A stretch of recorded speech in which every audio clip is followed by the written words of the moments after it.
Birazdan Zeyn bize gelecek. Ona göre biz Sarıçka Canıçka'yla almalı piroq hazırlamaq qərarına gəldik. Sən ət yeyirsən qızım. Almalı piroq üçün bizə nə lazımdır? 450, bu 2 stakan eləyirmiş. Düz 450. Biraz almaz. Buradan almaz halıya da sağlam değil.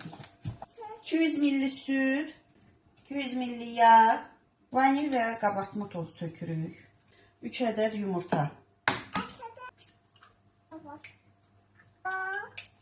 Koydum.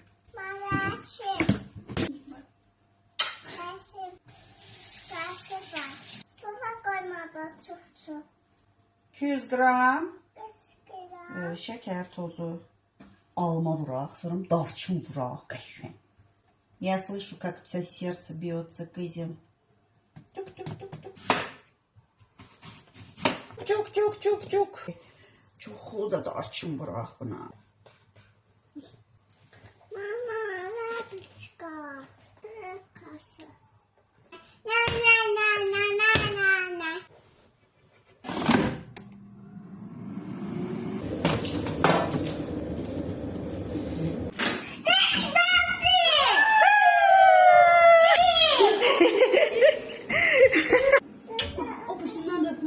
Bir Zeyn qorxdu.